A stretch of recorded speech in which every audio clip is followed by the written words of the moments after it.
Gente, bom dia. Tudo certo com vocês?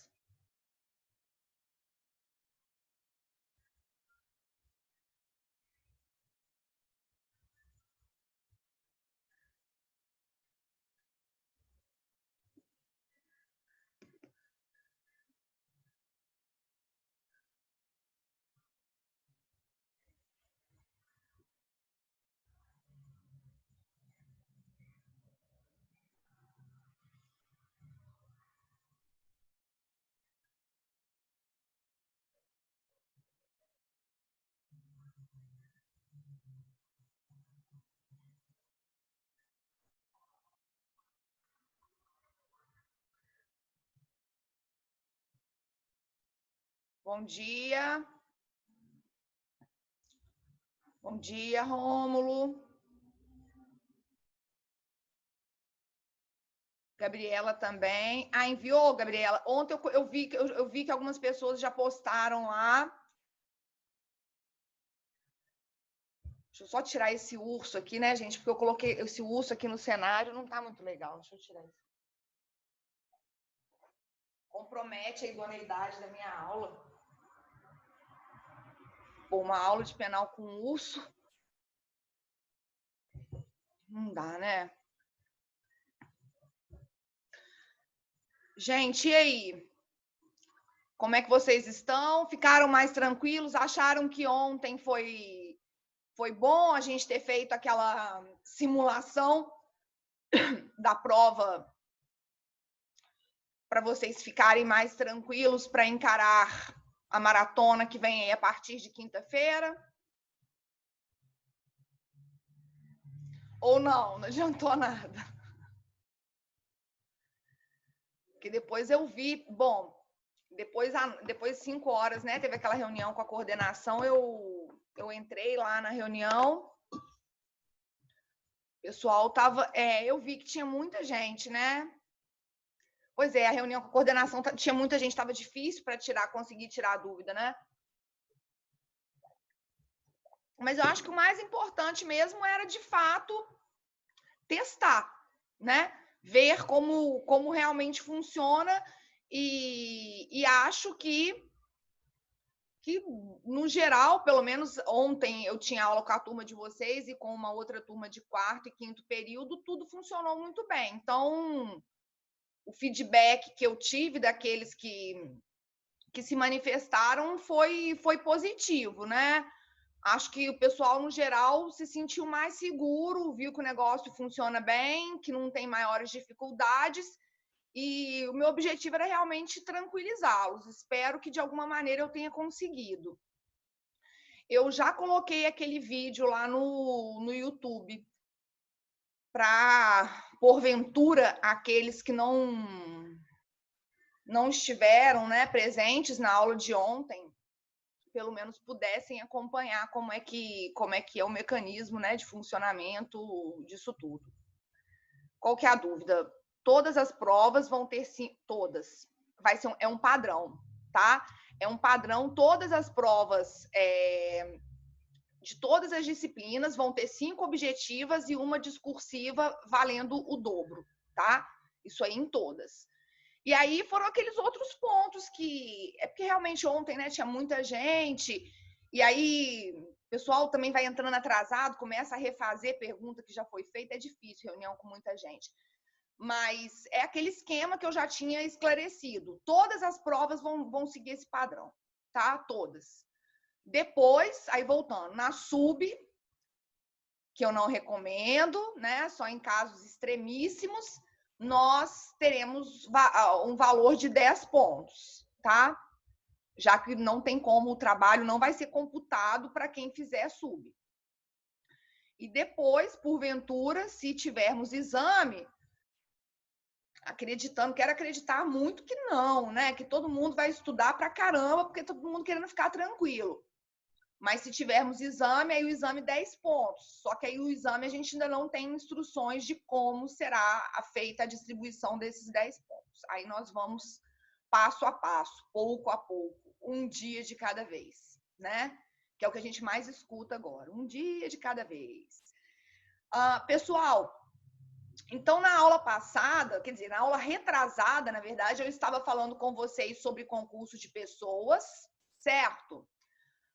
Para a gente retomar aqui de onde nós paramos, que era só uma outra coisa que eu tô...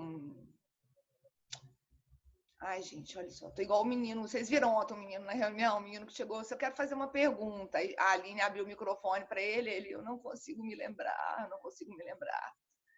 Então, tem uns lapsos aqui de memória. O que eu ia... Gente do céu, esqueci. Bom, ao longo da aula aí a gente vai se lembrar. A minha prova com vocês, então, é na segunda, né? Tava gravando. Pois é. O negócio é que ali deve ter ficado grande, viu? Deve ter ficado grande. Bom dia, Alexandra. Mas as instruções foram... O que ela passou foi basicamente as mesmas coisas que eu já tinha falado para vocês, né? O negócio é que tem umas particularidades que eu não sei se é o caso de vocês. Essa parte da reunião eu nem fiquei, que era em relação à AVA, em relação ao aluno que tem dependência e adaptação. Então, aí realmente é com ela, né? Lá na reunião. Eu não vi se ela já postou, mas deve ter postado. Tá? Gente, então, dando continuidade, vamos lá. Um concurso de pessoas. Aí eu só pedi para vocês me falarem isso. A aula volta... A prova é segunda, né? Nossa prova é segunda no segundo horário. Correto? Confirmam?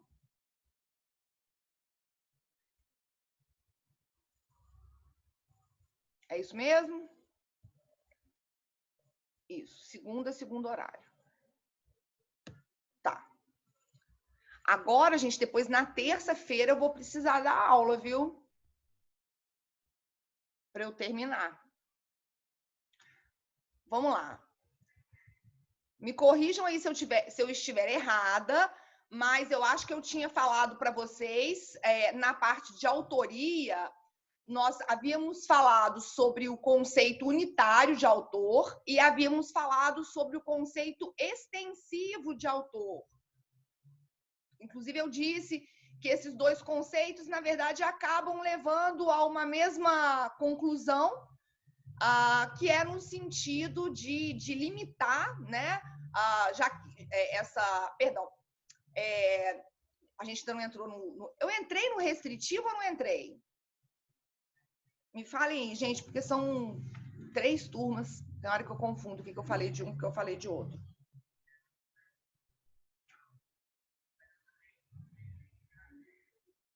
Gente, onde foi? Parei no restritivo?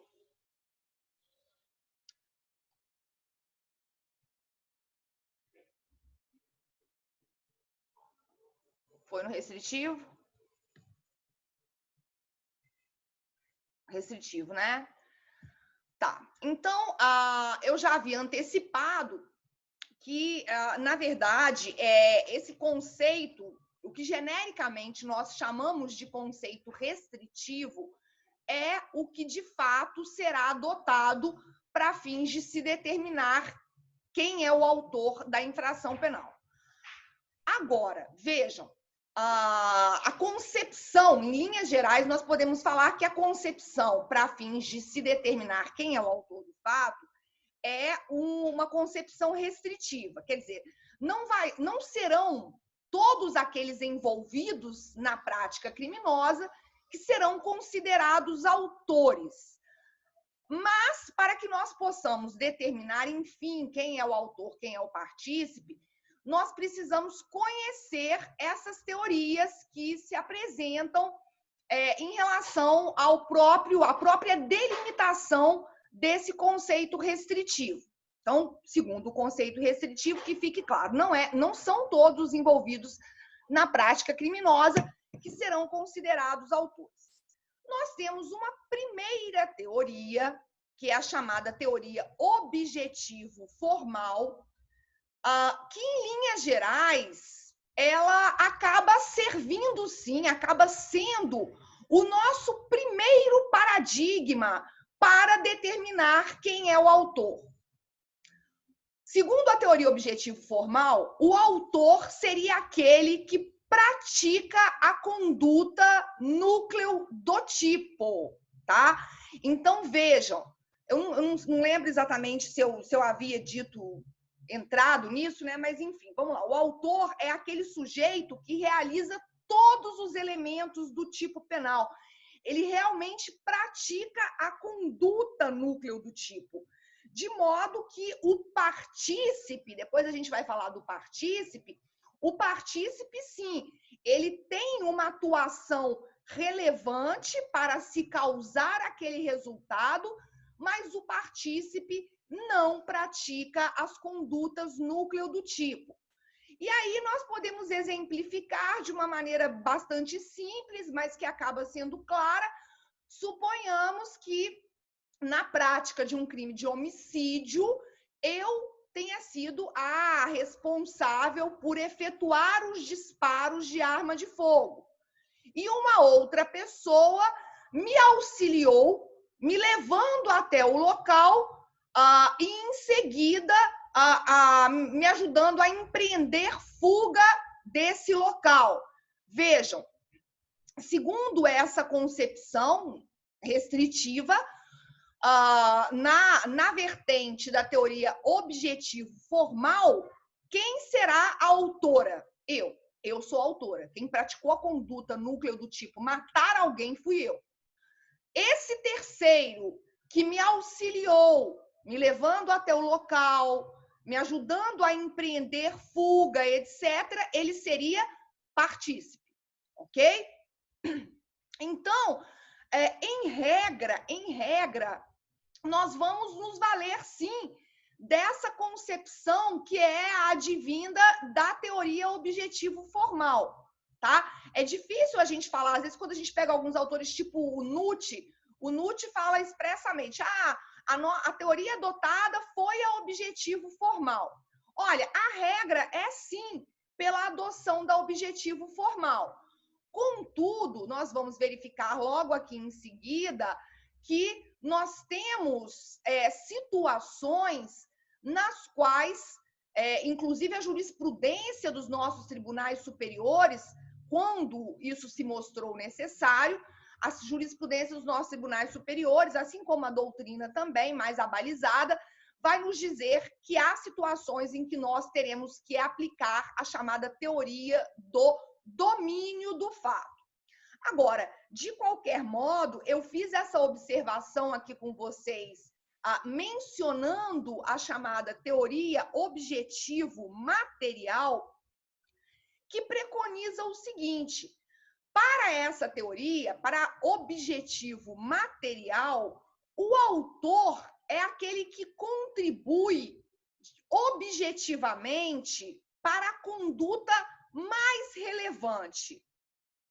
E o partícipe, ele seria aquele que tem um envolvimento, uma contribuição de menor relevância na causação do resultado, tá? Acaba que, por mais que a teoria aqui se chame, né, objetivo material, ela faz com que essa distinção entre autor e partícipe ela fique um pouco confusa, né? Porque eu preciso avaliar qual é o critério para que eu saiba que aquela participação ela é de maior ou de menor importância. Isso acaba importando num certo grau de subjetivismo, né? Então, preciso que vocês saibam, ela vai se materializar, portanto, nessa ideia de que o autor tem uma participação de maior, tem uma atuação de maior relevância e o partícipe uma atuação de menor relevância. Ok, mas, no geral, isso aqui não se presta, né, do ponto de vista prático, para que eu consiga operar com clareza a efetiva distinção entre autor e partícipe. Então, nós vamos acabar por não aplicar essa teoria chamada objetivo material. Agora, a chamada teoria do domínio do fato essa própria expressão, né, domínio do fato, essa ideia, ela surge lá pelos idos de 1939, final da década de 30, início da década de 40, com aquele famosíssimo autor alemão, que é o Welsel, Hans Welsel, que foi aí o grande pai da teoria finalista da ação. E o Welsel, ele começa a tratar dessa ideia de se buscar na atuação do autor, quer dizer, o autor ele teria o domínio do fato. Como é que funciona essa história do domínio do fato? Então, isso surge com o Welsel, tá? Welsel, gente, é bom vocês fazerem essa menção. Welsel se escreve W-E-L-Z-E-L, Welsel. Então, o Welsel que é o precursor, a expressão, assim, quem começa a desenvolver realmente teoria do domínio do fato, lá no final da década de 30, é o Welsel, né, que é considerado aí o pai da teoria finalista da ação. E ele lança essas ideias, mas essa história de teoria do domínio do fato, ela começa a ganhar muita força anos depois, aí isso já lá pelos idos da década de 60, com outro autor, com outro penalista muito importante, que é o Roxin. Então, as bases do que hoje a gente acaba adotando como a teoria do domínio do fato, ela tem como precursor o Welsel, mas quem desenvolve realmente essa ideia é o Roxin, Klaus Roxin.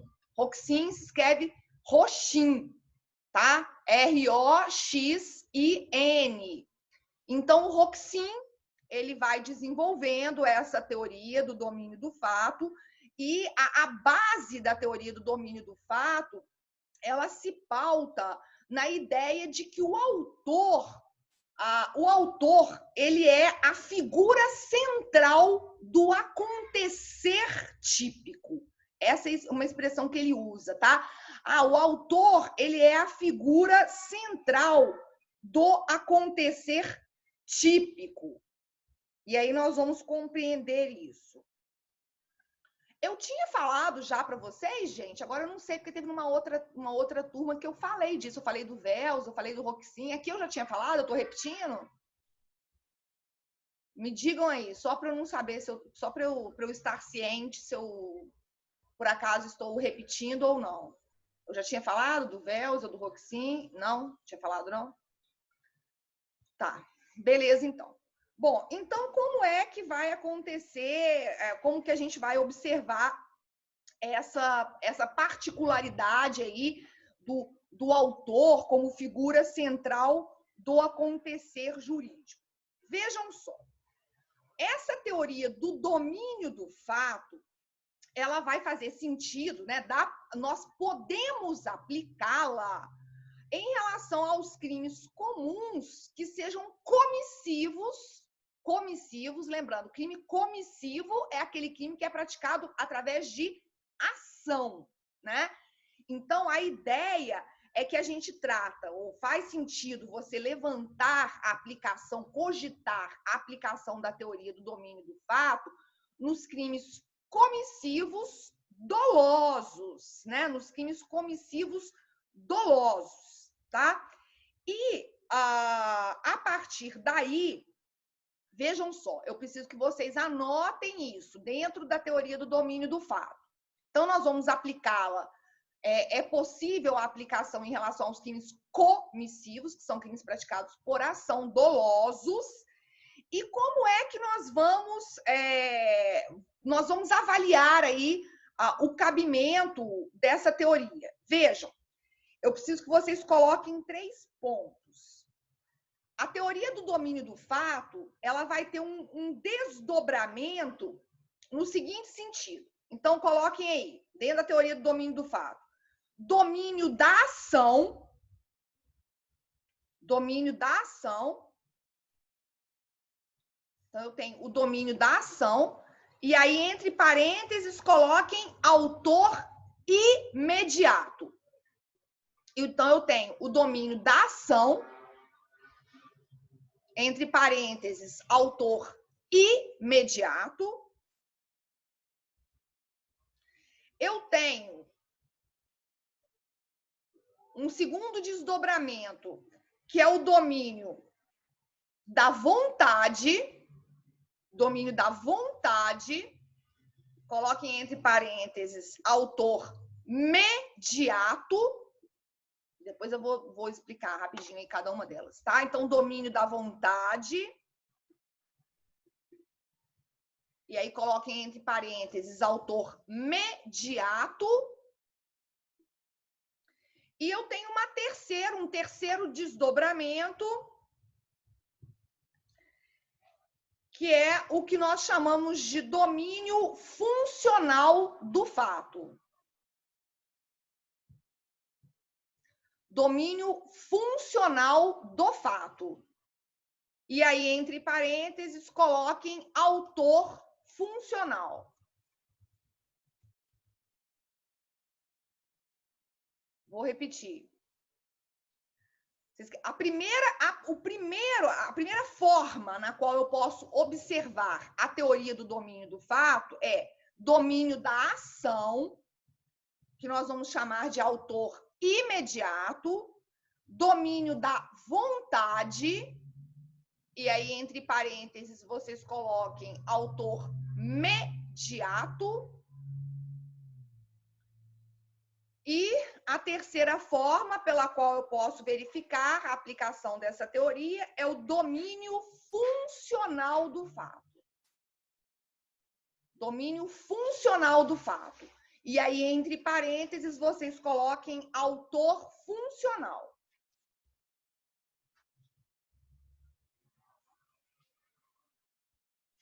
Ok?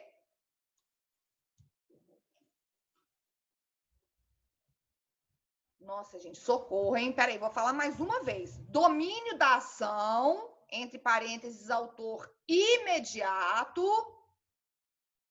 Depois, domínio da vontade, entre parênteses, autor mediato.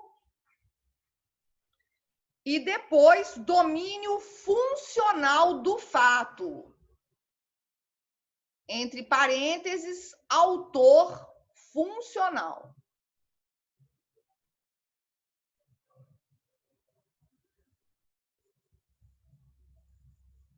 Pegaram?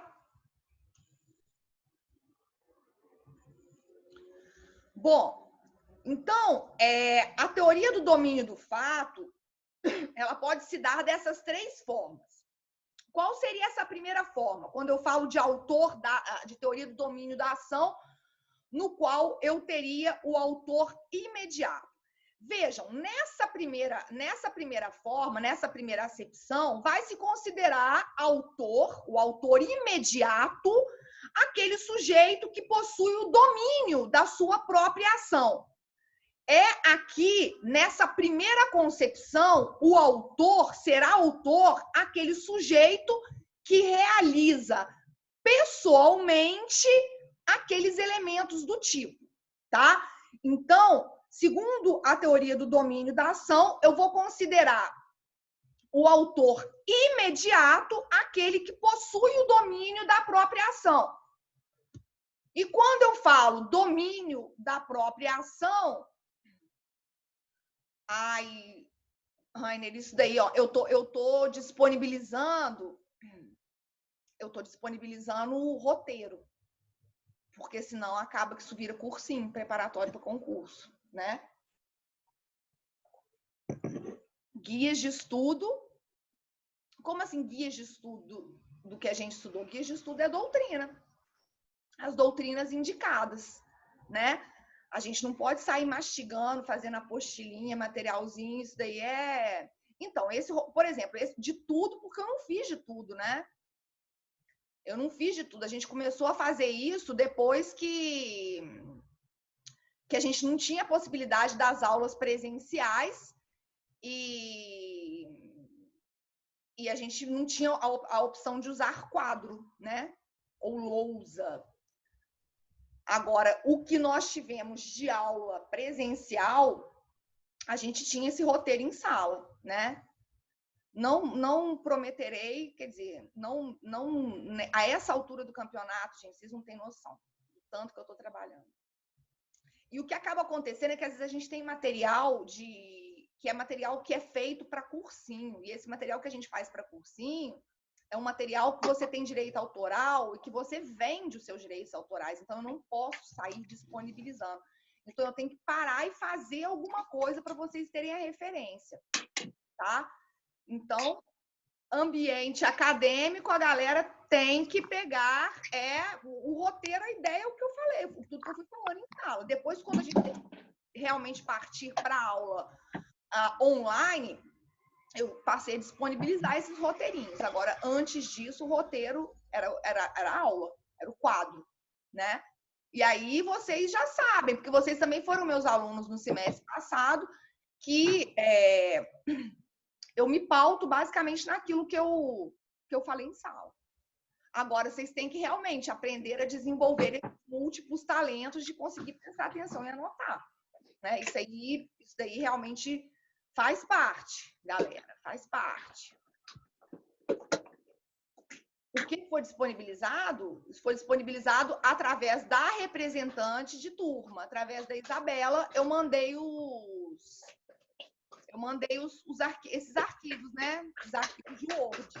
Então, certamente, isso está lá no grupo da sala, tá? Todos esses arquivos que eu usei nessas nossas aulas online foram disponibilizados através da representante de turma que repassou para vocês no grupo de WhatsApp. Não, no Classroom eu não coloquei. Não coloquei só. O Classroom ficou só mesmo para postagem. Houve algumas referências, né? De material de apoio que eu pedi para vocês lerem e tal, mas não postei no Classroom, tá? Então, gente, vamos voltar aqui. Domínio da ação, nessa vertente, o autor imediato, vamos considerar autor imediato aquele sujeito que possui o domínio da própria ação. Quem é o sujeito que possui o domínio da própria ação? É o sujeito que está praticando as condutas núcleo do tipo, tá? Então, vejam, a teoria do domínio do fato, embora ela integre esse rol de teorias que tem uma concepção restritiva, ela acaba por ser mais ampla do que a teoria objetivo formal. Porque quando eu falo, olha, nessa perspectiva do domínio da ação, o autor imediato, quem que é o autor imediato? O autor imediato é o cara que pratica a conduta núcleo do tipo. Então, o autor imediato, ele acaba correspondendo ao conceito de autoria lá da teoria objetivo formal, né? A ideia é mais ou menos essa, no objetivo formal eu não estou falando que autor é aquele sujeito que pratica a conduta núcleo do tipo. Só que na teoria do domínio do fato, nós vamos além. Olha, então a primeira perspectiva, vejam, pela teoria do domínio do fato, eu considero autor imediato, vejam, então tem essa distinção. O autor imediato é o sujeito que pratica a conduta núcleo do tipo. Ok. Nós temos a vertente do domínio da vontade. E aí nós vamos entrar na história da chamada autoria mediata, que depois eu vou falar sobre cada um desses casos. Então, dentro da teoria, dentro dessa perspectiva, isso tudo dentro da teoria do domínio do fato, nós temos o domínio da vontade. O domínio da vontade, ele vai fazer com que eu extraia o conceito daquilo que nós vamos entender como sendo o autor mediato. Vejam, também será autor aquele sujeito que domina a vontade de um terceiro. Um terceiro que é utilizado como instrumento para a prática do crime. Então, vejam, olha aí, ó, também vai ser considerado autor aquele sujeito que domina a vontade, por isso que nessa segunda acepção eu tenho domínio da vontade, o sujeito que domina a vontade de um terceiro que é utilizado como instrumento para a prática do crime. Olha, eu vou entrar depois, quando eu acabar de falar sobre essa terceira vertente aqui da teoria do domínio do fato, eu vou falar sobre as situações de autoria imediata, mas só para que isso fique claro para vocês.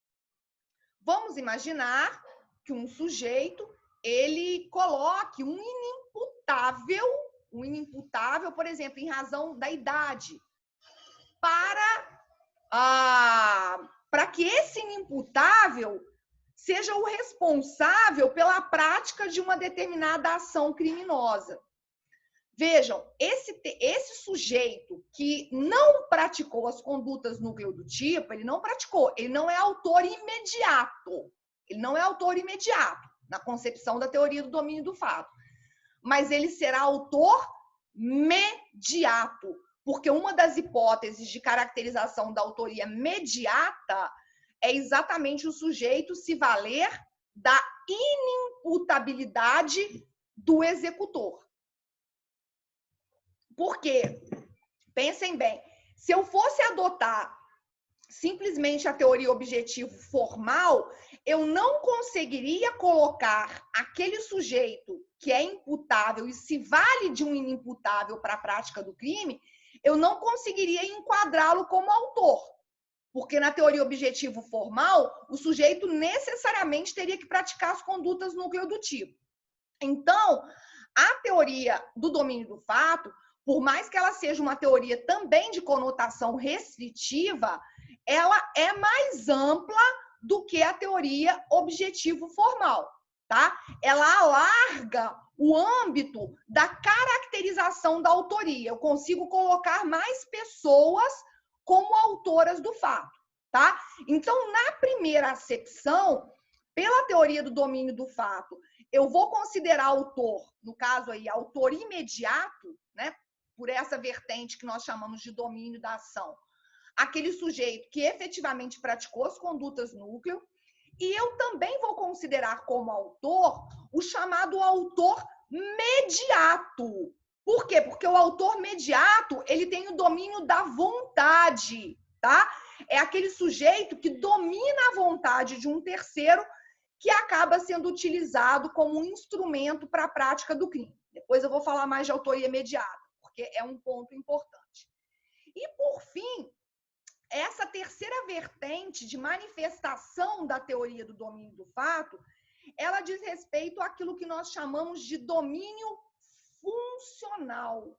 Domínio funcional. Nessa hipótese, eu também consigo enquadrar como autor que a gente chama de autor funcional, aquele sujeito que pratica, aquele sujeito que, muito embora não pratique a conduta núcleo do tipo, então veja, o sujeito não pratica a conduta núcleo do tipo, ele não é autor imediato, mas ele tem um papel relevante no desenvolvimento da empreitada delitiva.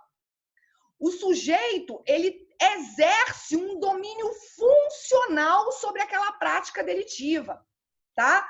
Então, vejam, nós vamos considerar que também será tido como autor aquele sujeito que, muito embora não seja autor imediato, não é autor imediato por quê? Porque não praticou as condutas núcleo.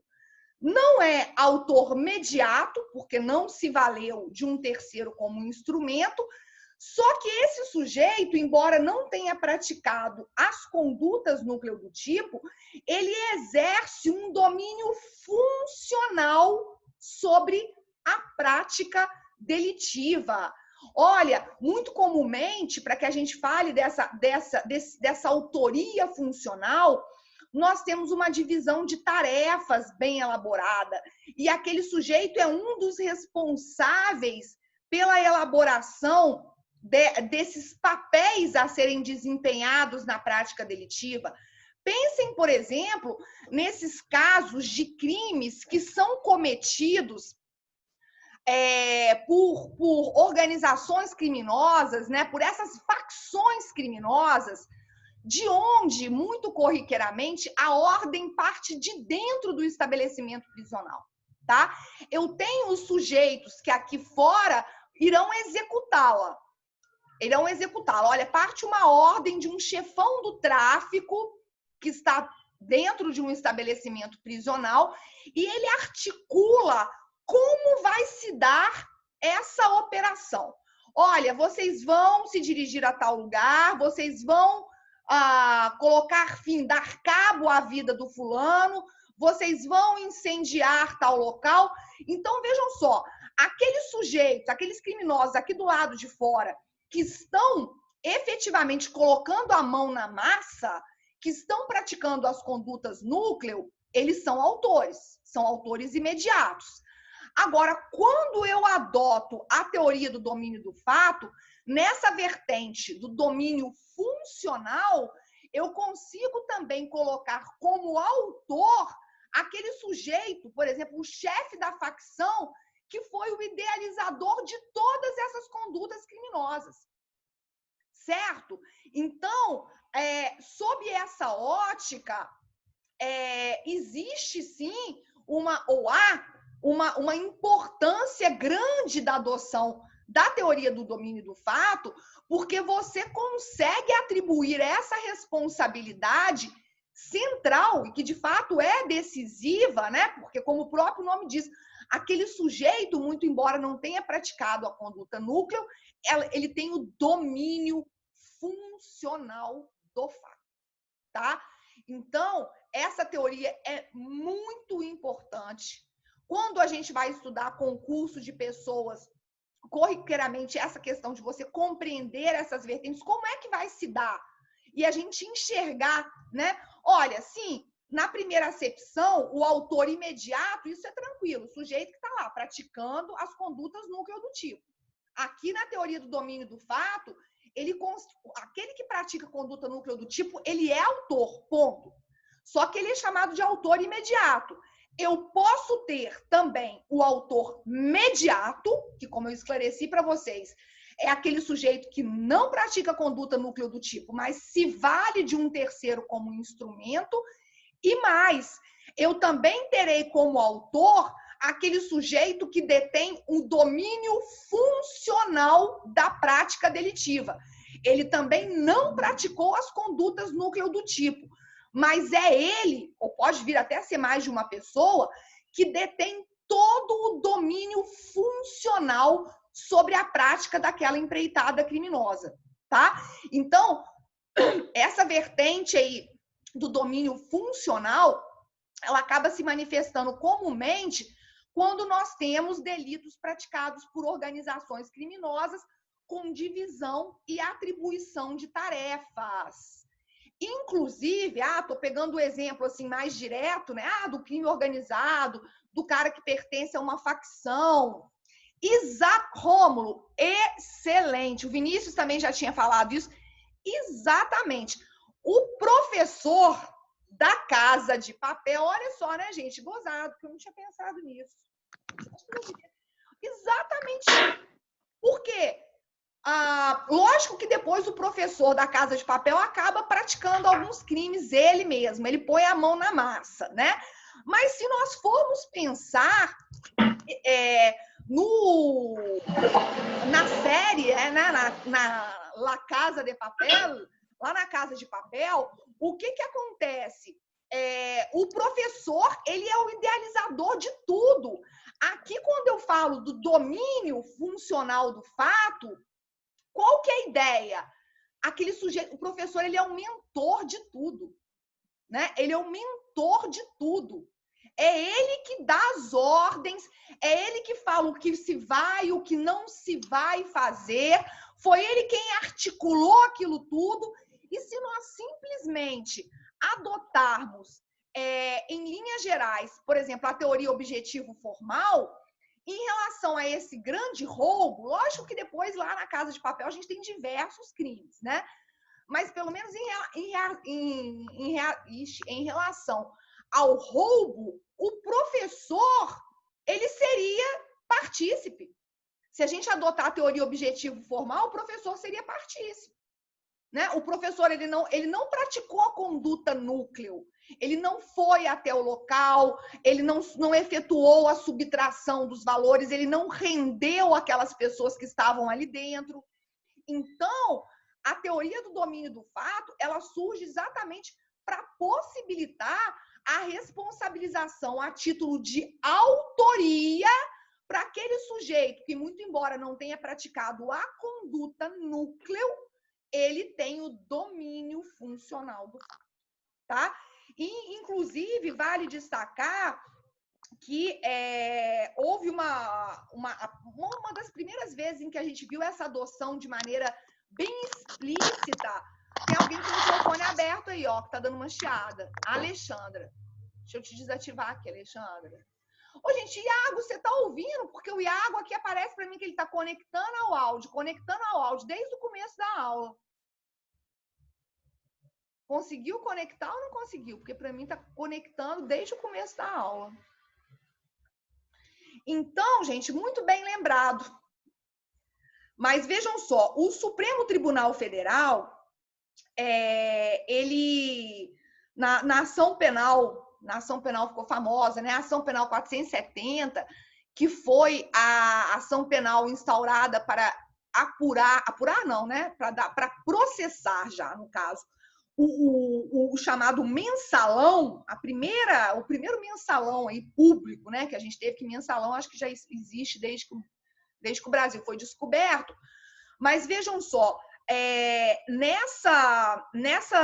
isso em relação a essa ação penal que julgou o caso mensalão, o Supremo Tribunal Federal adotou de maneira explícita a teoria do domínio do fato. E a gente consegue verificar nesses esquemas mesmo, nesses grandes esquemas de corrupção, né, envolvendo notadamente a pessoas ligadas ao setor público. Vejam, a gente sabe que os grandes articuladores, os grandes autores funcionais de diversos crimes praticados, eles não vão colocar a mão na massa, né?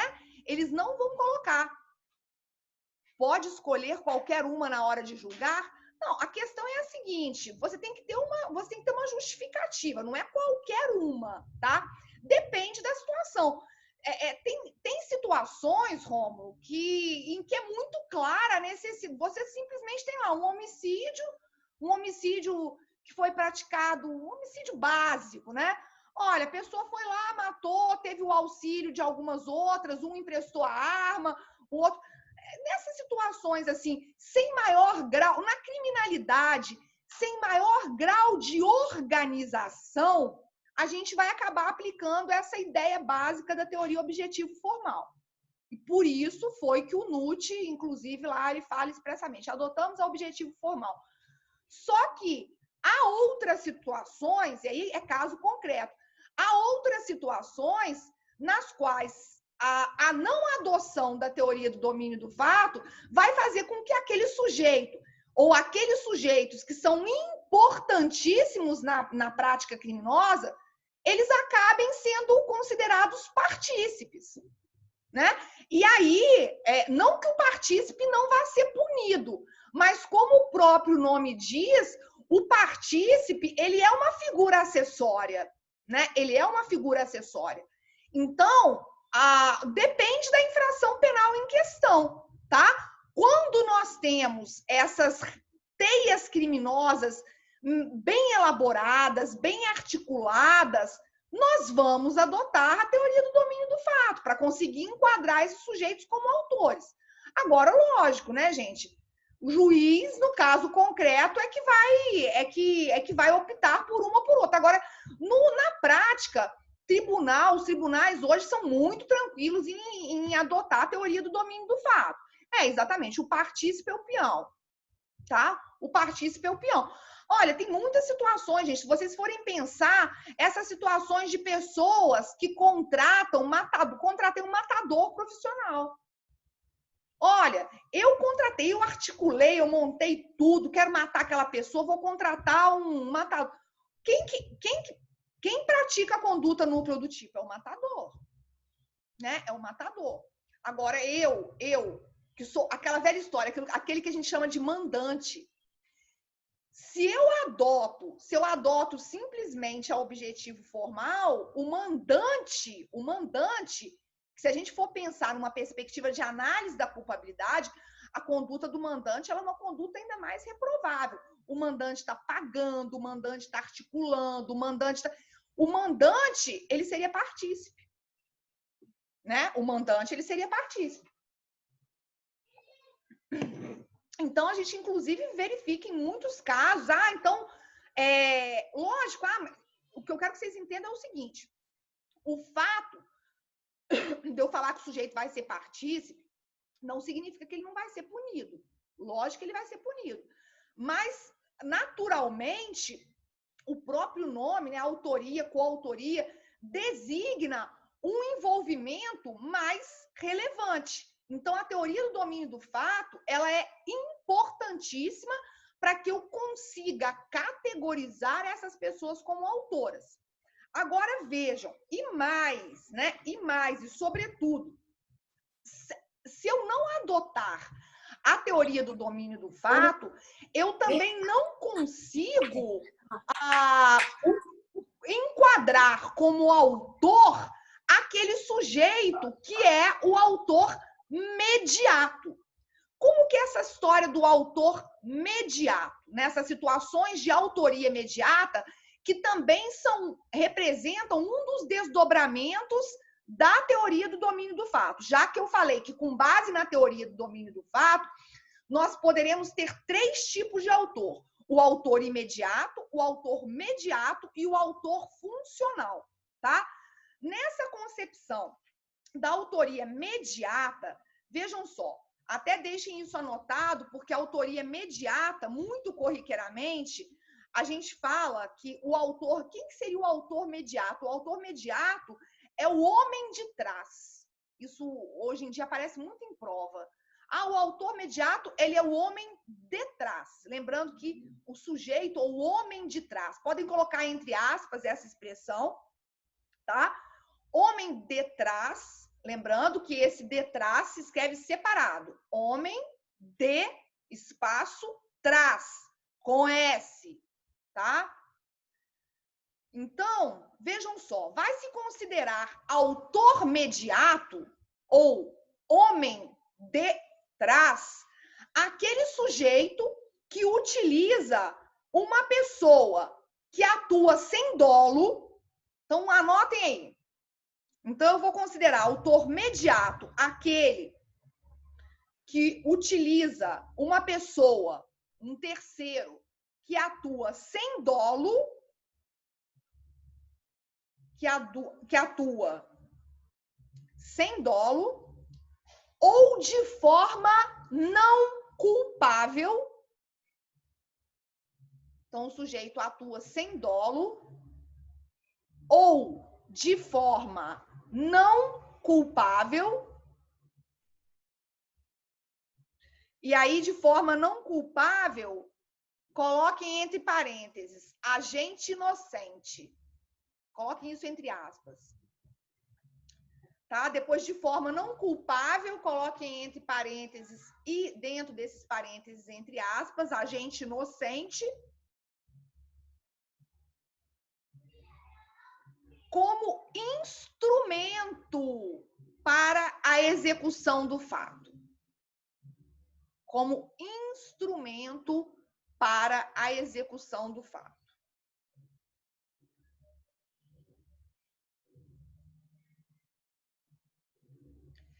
Então, vejam só. Aqui, o autor mediato, ele domina a vontade, por isso que essa autoria mediata, ela aparece aqui nessa vertente que eu falei para vocês, que a gente chama de domínio da vontade. O autor mediato, ele domina a vontade alheia para cometer o delito. E a gente vai analisar essas situações, tá?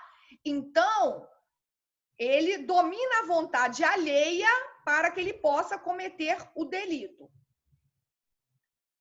Vejam, o domínio do fato, quem é que tem o domínio do fato? É o autor mediato e não o executor. Então, nessas situações aqui de autoria mediata, quem tem o domínio do fato, tem o domínio do fato porque tem o domínio da vontade, é o autor mediato e não o executor. Tá? Então, quem responde aqui nesse caso, inclusive, é esse autor mediato. O executor, não necessariamente. Pelo menos penalmente.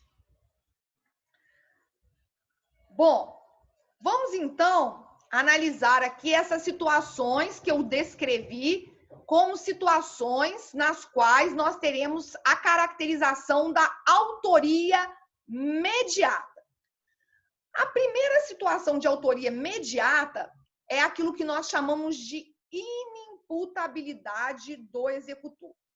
Vejam só, o agente, o autor mediato, ele se vale de um inimputável para executar o delito.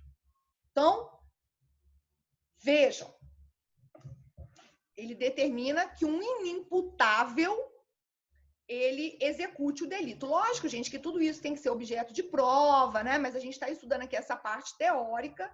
Então, vamos imaginar que o sujeito A, ele deseja subtrair o celular do B, tá? Então, A quer subtrair o celular do B.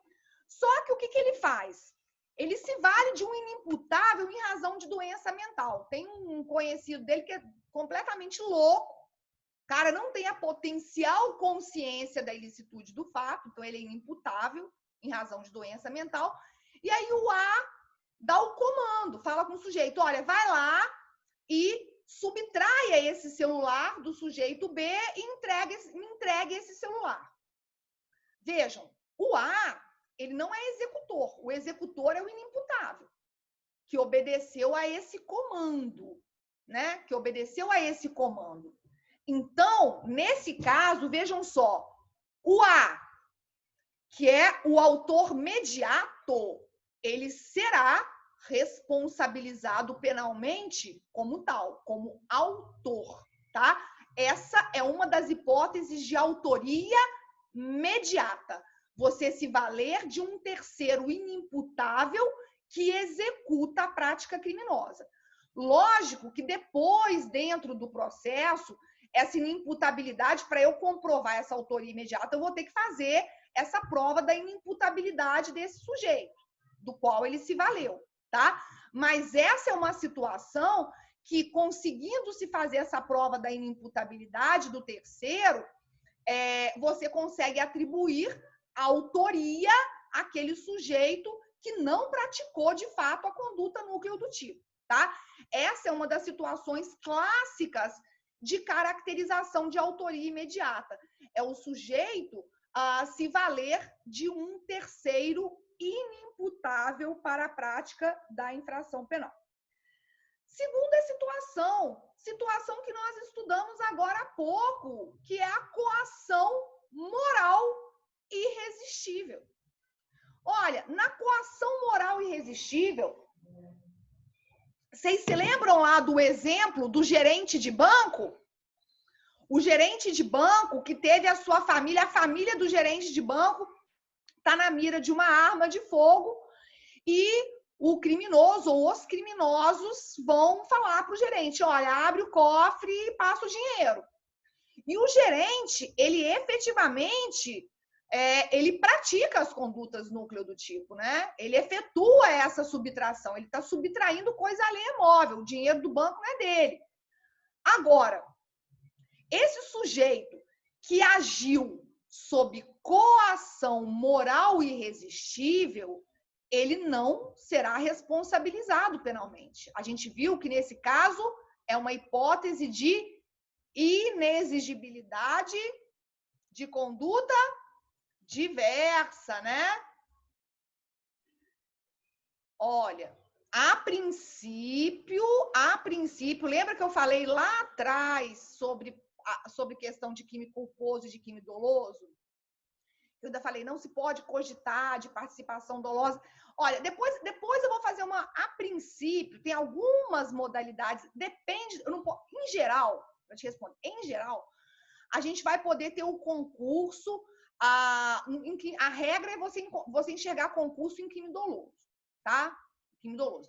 Mas, eventualmente, de maneira, a gente pode cogitar, mas isso aqui é uma coisa mais complicada, porque eu não sei se vocês se lembram daquela figura da culpa imprópria. Na culpa imprópria, porque olha só, quando a gente para e pensa, um dos requisitos do concurso de pessoas não é a existência do liame ou do vínculo subjetivo entre aqueles sujeitos no sentido de contribuir para a prática da infração penal? Esse não é um dos requisitos do concurso de pessoas? É, né? E quando eu falo, olha, quando eu trato desse liame subjetivo, esse vínculo psicológico, no sentido de contribuir para a prática delitiva, a vontade, isso daí me remete a quê? A dolo ou a culpa? A dolo. O sujeito quer. O sujeito quer, né? Então, no crime culposo, a situação é diferente. No crime culposo é o sem querer. Então, nós temos algumas situações bem particulares nas quais vai se admitir o concurso, inclusive a título de culpa, porque lá atrás eu falei para vocês, olha, jamais vai se admitir participação dolosa em crime culposo ou participação culposa em crime doloso, né? Isso eu tinha falado lá atrás. Mas depois a gente faz uma ressalvazinha em relação ao crime culposo, tá? Principalmente na modalidade da chamada culpa imprópria. Porque, na verdade, o que a gente chama de culpa imprópria, na verdade, a chamada culpa imprópria, ela é dolo.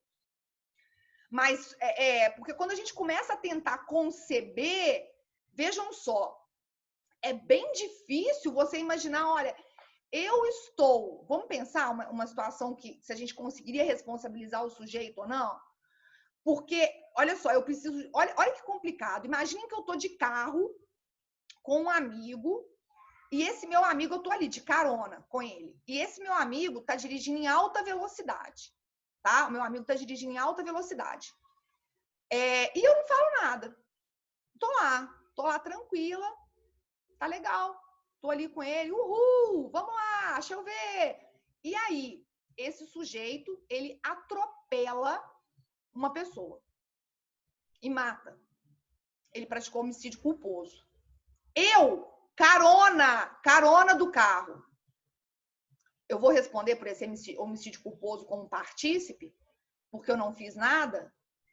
Até que ponto eu posso exigir, nessa situação do carona, algum tipo de atuação para poder fazer cessar, no nosso exemplo, a conduta imprudente desse motorista? É difícil você conseguir estabelecer responsabilidade penal. Alguém já viu, por exemplo, em caso de um atropelamento, né, de um homicídio culposo, você atribuir responsabilização àqueles outros sujeitos que estavam dentro do carro? Porque, de repente, vamos imaginar que o cara morreu, tinha gente dentro do carro que morreu, e estava todo mundo adorando andar em alta velocidade. Se eu for entender que ali existe concurso de pessoas, eu conseguiria, lógico que eu não vou atribuir responsabilidade penal para aquele que morreu, porque ele extinguiu-se a punibilidade. Pois é, aí essa que é a grande questão. O carona está dando bebida alcoólica para o motorista. Só que a gente tem que ver a responsabilidade penal. Aí sim, talvez nesse caso, o carona está dando... Mas é a grande questão. Ele tem que estar dando bebida alcoólica para o motorista. O motorista, ele também é uma pessoa perfeitamente imputável para saber o que deve e o que não deve fazer, né? Olha, aí vocês vão entrar na história. O motorista do Cristiano... Mas o motorista do Cristiano Araújo estava dirigindo em alta velocidade, né, gente? O motorista do Cristiano Araújo ele respondeu por homicídio culposo. Normal. Aqui, a pergunta que vocês estão me fazendo é concurso de pessoas. Responsabilidade penal, lógico que vai existir responsabilidade penal a título de culpa. A questão que a gente está entrando aqui é outra. A questão que vocês estão falando, que quando a gente começa a falar, é possível haver concurso de pessoas num crime culposo? Eu estou levantando essa história. Mas o carona foi meio para o fato. A gente vai discutir sobre isso, mas não, eu não estou falando que não se pode atribuir responsabilidade penal. Não estou falando, mas só que vejam só, vamos voltar. A gente tem que tomar cuidado, gente, porque há hipótese, senão você começa a achar que você responsabiliza penalmente todo mundo. Olha só, até voltar naquela teoria da equivalência dos antecedentes causais. Quando eu vou a um bar, eu sou menor e o cara me vende bebida alcoólica, esse cara que está me vendendo bebida alcoólica, ele vai ser responsabilizado, porque existe um crime que proíbe a venda de bebida alcoólica para menores, certo? Agora, quando vocês, imputáveis, perfeitamente imputáveis, vão até um bar e ingerem grande quantidade de bebida alcoólica e saem dirigindo, e o motorista do bar vê que vocês saíram dirigindo, se você atropelar alguém, esse motorista do bar que te vendeu a bebida alcoólica, ele pode ser responsabilizado penalmente pelo homicídio culposo que você praticar? Não dá, né, gente? Não dá. Vocês se lembram que a gente, naquela questão da teoria da equivalência dos antecedentes causais, quando a gente estudou lá atrás, olha, as concausas, o processo de eliminação hipotética do Thiem, lembra que eu falei que se a gente começar a querer voltar ad infinito em atribuir responsabilidade penal para todo mundo, a gente consegue atribuir responsabilidade penal até para a mãe do sujeito? Se não tivesse se casado com o pai e tido aquele filho, nada disso teria acontecido? O que eu preciso? Eu vou precisar enxergar a existência de elemento subjetivo, aí sim, pode ser dolo ou pode ser culpa na conduta daquele outro sujeito. Então, vamos imaginar que talvez o carona estivesse lá oferecendo bebida alcoólica, então o carona ele também estaria sendo imprudente, né? Por estar promovendo o consumo de bebida alcoólica enquanto o sujeito dirige, que seja. E no caso de haver um atropelamento, seja com resultado lesão, seja com resultado morte, num plano ideal, eu poderia imaginar que esse carona também seria responsabilizado, porque ele aderiu a essa conduta imprudente na medida em que ou ele fala para o cara acelerar, acelera, ou porque ele fornece a bebida alcoólica. Poderíamos, num plano ideal, até poderíamos enxergar uma participação culposa no crime culposo. No crime culposo, a gente até poderia, tá? Depois eu vou falar sobre isso. Mas, do ponto de vista prático, isso é bem difícil. Isso é bem difícil. A gente não vê. Essa história que vocês estão trazendo aí do motorista do Cristiano Araújo, o motorista do Cristiano Araújo foi responsabilizado porque ele realmente teve uma conduta, ele praticou homicídio culposo, tá? Ele praticou homicídio culposo, ele estava dirigindo em alta velocidade. Aí foi ele. Agora, não tinham outras pessoas no carro? E aí? Será que as outras pessoas que, porventura, sobrevivessem, né? E tivessem ok, não, tá ok em relação a dirigir em alta velocidade, essas pessoas poderiam ser responsabilizadas?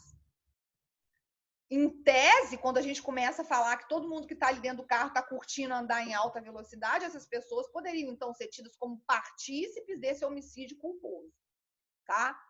Mas aí, gente, isso é viagem, né? Isso é viagem. Isso, do ponto de vista prático, a gente não vê isso acontecer, tá? Quando a gente fala dos crimes culposos, né? Muito frequentemente praticados na direção de veículo automotor, você não vai atribuir responsabilidade por carona, né? É difícil, é bem difícil. Mas, em tese, o que eu poderia enxergar? Participação culposa em crime culposo? Poderia. Deixa eu só ver. Uma dúvida que não pode ser ligado à aula. Em São Paulo, vai ter um mega feriado a partir de quarta agora e provavelmente as provas de São Paulo vão ser adiadas. Aí eu vi que eles uniram, né? Eles pegaram, anteciparam vários feriados. Além disso, a Unip sempre segue a matriz para organizar o calendário. Você tem alguma informação se pode adiar? Não, não vai adiar, não. Não vai adiar, tá? O nosso calendário de provas está mantido. Tá? Isso daí não, inclusive, embora, lógico, né, a gente tem as orientações base venham de São Paulo, por exemplo, do mesmo do feriado, quando isso não afeta, tá? O nosso calendário é montado de acordo com a coisa daqui. Não, o resultado da prova não sai no dia. Não fiquem com essa ilusão, não, viu, gente? Até porque é uma trabalheira danada, porque depois eu tenho que ir juntando, eu tenho que somar a nota de trabalho, são muitos alunos, o resultado da prova não sai no dia, tá?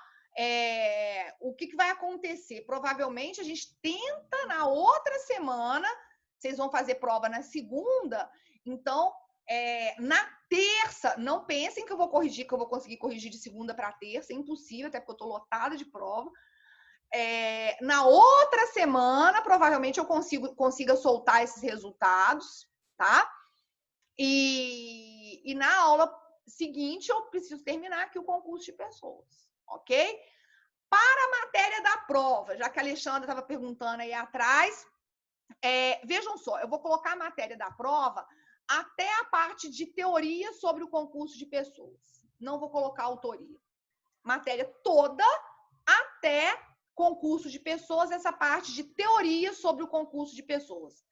Regra, teoria monista, as exceções da teoria pluralista, até aqui.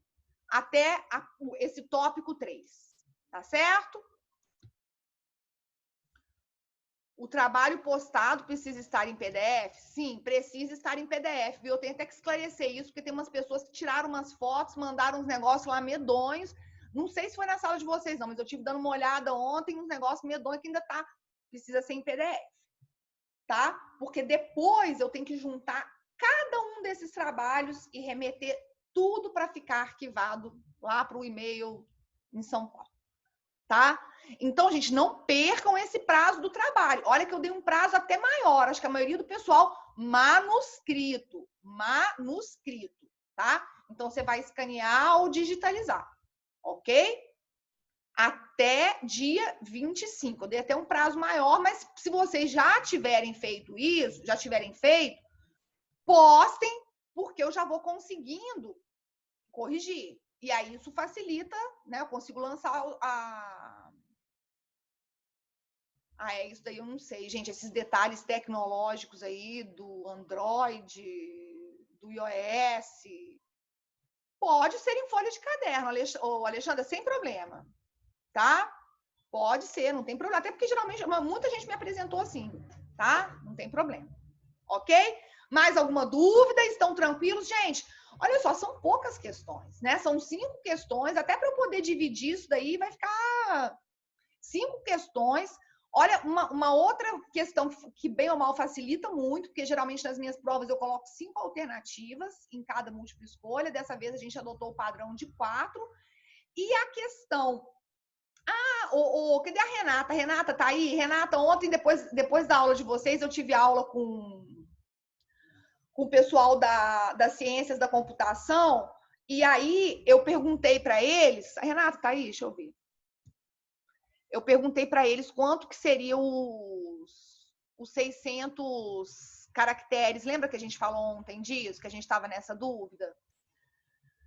Aí, de quantas linhas, mais ou menos, seriam os 600 caracteres? E eles, que são craques, né, acostumados com isso, eles falaram que no Forms, esses 600 caracteres devem dar mais ou menos, eu acho que de 11 a 12 linhas, tá? Então não é ilimitado, não. Eu vi o que você mandou ontem, realmente foi bem, deu mais do que a minha ideia, né? Eu com meu cálculo meio fajuto, falei, não, deve ser umas 3, 4 linhas, mas não. Esses 600 caracteres aí vão ser da ordem de 11 a 12 linhas, que vai ser o que eu vou estar pedindo nessa única questão dissertativa. Ok? Tranquilo, gente? Bom, então, boa semana para vocês, que vocês comecem essa semana de provas arrebentando, tá? Estudem, gente. Ninguém está com o objetivo de prejudicá-los, está todo mundo, né, ciente da situação, está todo mundo cansado pra caramba, está todo mundo querendo ficar em paz, né? Então, vamos tentar aí evitar para que a gente não tenha nenhum tipo de problema e a gente consiga ter um final de semestre tranquilo, feliz, de muita paz, para a gente voltar no semestre que vem. Deus é Pai, ao normal, né? Como é que é? Cada professor pode fazer como quiser o quê? Não, já me perguntaram isso no começo da aula, eu acho que foi até o Rainer que me perguntou. Todos os professores, padrão, todas as provas virão nesse modelo. 5 questões de múltipla escolha e uma dissertativa valendo 2 pontos. Tá, Rômulo? Todas. Todos os professores têm que adotar esse padrão. Aí agora padronizou o total. Ok? Atenção! Olha, vocês acabam, quer dizer, eu sempre falo isso, parece que é besteira, que é chatice. Cuidado! Leiam as questões com cuidado, marquem o gabarito certo, tá? Atenção a isso daí, para que a gente consiga realmente, é o que eu tô falando, acho que é o que tá todo mundo querendo. Vamos buscar esse nosso sossego, tá puxado para vocês, tá puxado demais para os professores, a gente tem reunião o tempo inteiro, a gente está se desdobrando, então vamos buscar esse encerramento cheio de paz, cheio de luz, de boas vibrações, para isso tudo acabar. Tá bom, gente? Então, semana que vem, vejo vocês na segunda, tá? Boa semana de provas, bons estudos, boa sorte. E aí, avisem pro pessoal, então, que eu delimitei até aí. Aliás, eu vou ver... Ah, não, a nossa prova é na segunda mesmo. Tá. Gente, beijinhos. Boa semana, bom final de semana.